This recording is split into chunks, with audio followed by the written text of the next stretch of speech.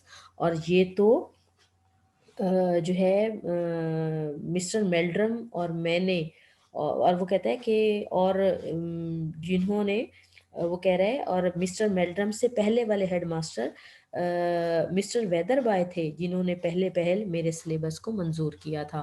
You will take the Cicero for the fourth and he said to me Cicero. یعنی اس نے مجھے سی سارو کہا تھا ٹو ناٹ کی کرو کہ اس نے مجھے کیکرو نہیں کہا تھا بلکہ سی سارو کہا تھا. Very interesting mister Chipping. بہت خوب mister Chipping. But once again it proves my point. لیکن یہ بات پھر جو ہے وہ میری جو نقطۂ نظر ہے اس کو ثابت کرتی ہے. You live too much in past کہ آپ زیادہ تر ماضی میں رہتے ہیں and not enough in the present and future اور حال اور مستقبل میں نہیں رہتے. Times are changing. وقت بدل رہا ہے. Whether you realize it or not. آپ محسوس کریں یا نہ کریں. Modern parents are beginning to demand something more for their 3 year school fee. کہ جو جدید دور کے والدین ہیں وہ 3 سالوں کی اسکول کی فیس کے بدلے ڈیمانڈ کرتے ہیں مطالبہ کرتے ہیں دین a few scraps of languages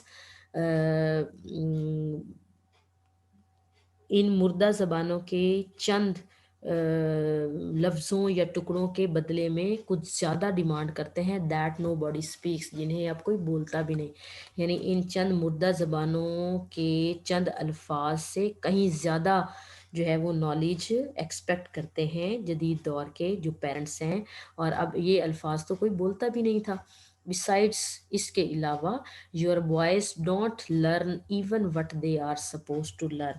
اور یہاں تک کہ وہ کہتا ہے کہ تمہارے لڑکے کچھ بھی نہیں سیکھ پاتے جن کی ان سے توقع کی جاتی ہے. None of them last year got through the lower certificate. اور ان میں سے کوئی بھی پچھلے سال لوور سرٹیفکیٹ میں پاس نہیں ہوا یا ان میں سے کسی نے بھی پچھلے سال لوور سرٹیفکیٹ پاس نہیں کیا تھا. بیٹا آج کے لیے لیسن اتنا ہی کیونکہ یہ بہت ڈیٹیلڈ لیسن ہے اسی لیے میں نے جو ہے وہ 3 pages کا لیسن ہے میں نے 1.5 پیج آج پڑھایا ہے. اور نیکسٹ جو ہے نیکسٹ لیسن میں انشاءاللہ میں اس کے سیکنڈ پارٹ کو لے کر آؤں گی آپ کے لیے. ٹل دین تھینک یو اینڈ اللہ حافظ. Stay blessed, stay happy.